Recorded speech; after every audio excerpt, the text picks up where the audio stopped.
Please, I hope you don't judge me on these outfits I'm wearing.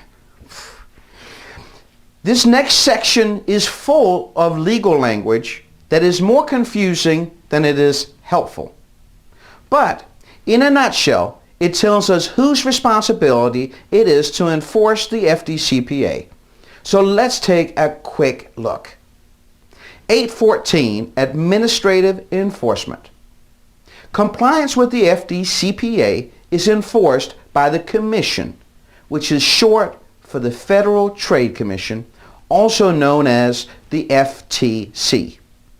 The exception to this rule is if the enforcement has been committed or assigned to another agency, such as those shown under subsection B of 814.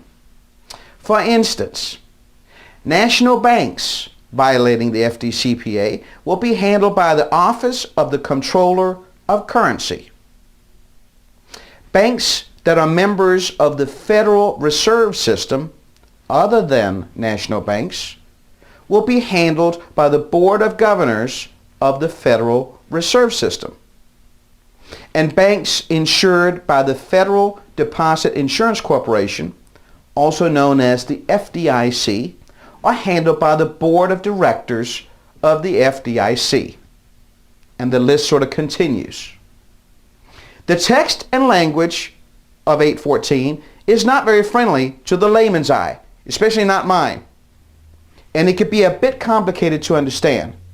But for the majority of our students working for collection agencies, you need to be aware that the FDCPA is enforced by the Federal Trade Commission, the FTC.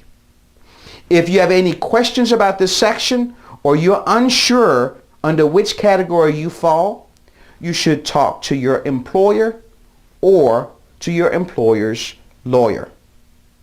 Now let's please get out of this thing before we both fall asleep.